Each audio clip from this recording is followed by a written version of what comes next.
Welcome back, everyone, to Morning After. I'm Ron Corning. It is 10:16 here on this Tuesday morning, and we want to talk about inauguration safety tomorrow. Going to break, I said it was unprecedented, and all of our government agencies are working overtime trying to make sure that all goes off without a hitch. Ferris Rookstool is a nationally renowned historian. He's an author and a former FBI analyst. We could spend an hour talking about his knowledge of the assassination of President Kennedy. And in fact, Ferris, you and I have spent more than an hour at various times delving into the details of that. But we're shifting our focus to what's happening tomorrow and the inauguration of Joe Biden and Kamala Harris. Leading up to this, we know January 6th is going to be a pivotal moment in our history when we look at what took place.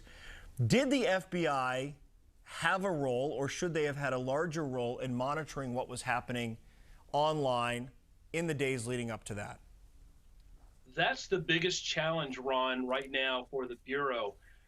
Currently, there is not a domestic terrorism statute on the books specifically for that. And so the Bureau is very careful about walking this fine line between investigating people's First Amendment rights of protest, free speech, etc.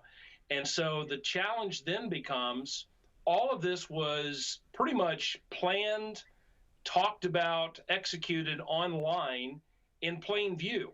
So it would be the equivalent of thinking of another domestic terrorist, Timothy McVeigh.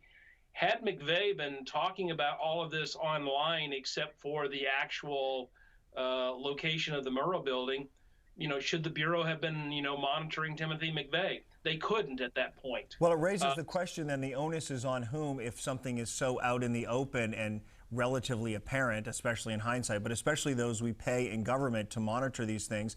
The onus falls on who? Well, the onus falls on the citizen. If someone in the family member, a friend, associate, business colleague, etc., hears that they're talking about committing acts of violence against the U.S. government, a seditious act, perhaps even committing an act of terrorism, they should in fact notify law enforcement authorities so they can kind of figure out whether or not this is a credible threat. But you don't want to be a Monday morning quarterback after the fact. You want to have real live intelligence being fed to law enforcement at the time so they can react before the incident occurs. The FBI is such an interesting institution, and I've had a number of people in Washington tell me this. They're not measured in great part by those things that they share with us. They are measured in great part behind the scenes by the things that are thwarted that we never know about. That's an interesting proposition, is it not? It is. I mean, we had in Dallas, one can remember, I called him Sam, the terrorist stooge, who was trying to be radicalized online, and the Bureau, the Dallas FBI field office, intercepted this information, and they were able to use undercover agents to actually communicate with Sam Samadi, the terroristic stooge.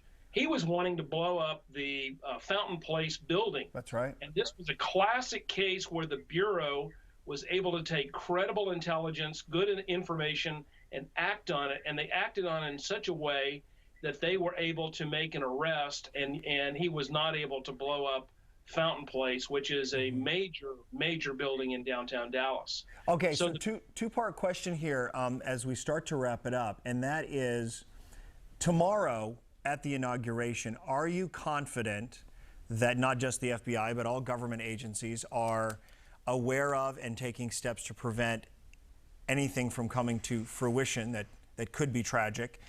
What's your level of confidence in that? And do you know of any specific steps they're actually taking that you see as being unprecedented?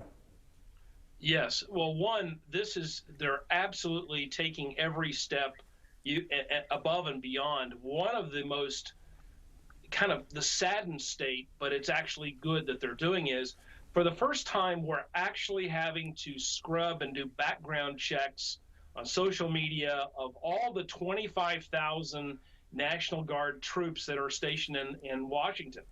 This is the first time where we're having to look at ourselves as the potential bad guy. Insiders, basically. Exactly. There might perhaps be a military person who might have been radicalized or sympathetic.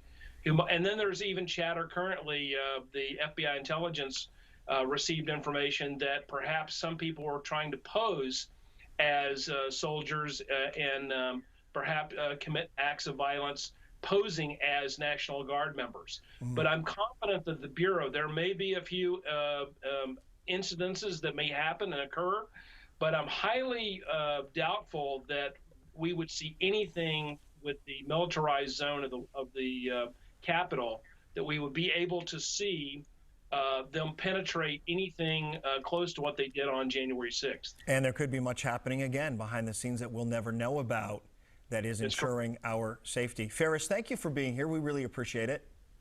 Thank you, Ron. It's always good to be with you.